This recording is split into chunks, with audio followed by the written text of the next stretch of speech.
কিন্তু এখন পর্যন্ত অলমোস্ট হাজিরা কিন্তু মিনা এসে পৌঁছে গেছে, যেটা সৌদি আরবের প্রায় 20 লক্ষ হাজি এই বছর সবচেয়ে বেশি সমাগম সৌদি সরকার করেছেন। পাশাপাশি সে জানিয়েছে যে আমি এই সকাল থেকে এখন পর্যন্ত 5টা সৌদিদের যে মিনাতে আছে হাজিদের মিনা আমি দেখতে গিয়েছিলাম, 1 নাম্বার, 5 নাম্বার, 8 নাম্বার। এখন আমি 38 নাম্বার তাঁবুতে আছি।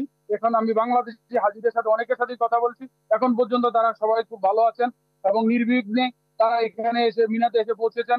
পাশাপাশি আমি কথা বলেছি এখানে যিনি মুয়াজ্জেম আছেন, যিনি দো ভাষা ট্রান্সলেট করেন, তার সাথেও কথা বলেছি। এখন পর্যন্ত কোনো ধরনের কোনো বিশৃঙ্খলা বা কোনো ধরনের অভিযোগ কোনো হাজি এখন পর্যন্ত করেনি। নগদে 500 টাকা বা তার বেশি পেমেন্টে পেতে পারেন ঢাকায় জমিসহ 20 কোটি টাকার পুরস্কার। বা আমার সাথেই দেখতেন অনেক হাজি কিন্তু আমার কাছেই এখন আছেন। আমি পাশাপাশি আমাদের যে মুয়াজ্জিন যিনি আসলে আমাদের কথাগুলি ট্রান্সলেট করে বা হাজিদেরকে বুঝিয়ে দিচ্ছেন, আমি এমন একজনের সাথে কথা একটু বলতে চাচ্ছি যে আপনি كيف انت تشوف عند الحجاج عند بنغلاديش في اي مشاكل وكل شيء؟ الحمد لله ما في مشاكل، كله حجاج كان كله موجود كده।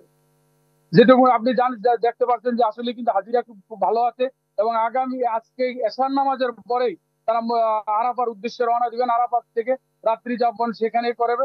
আগামীকাল জোহর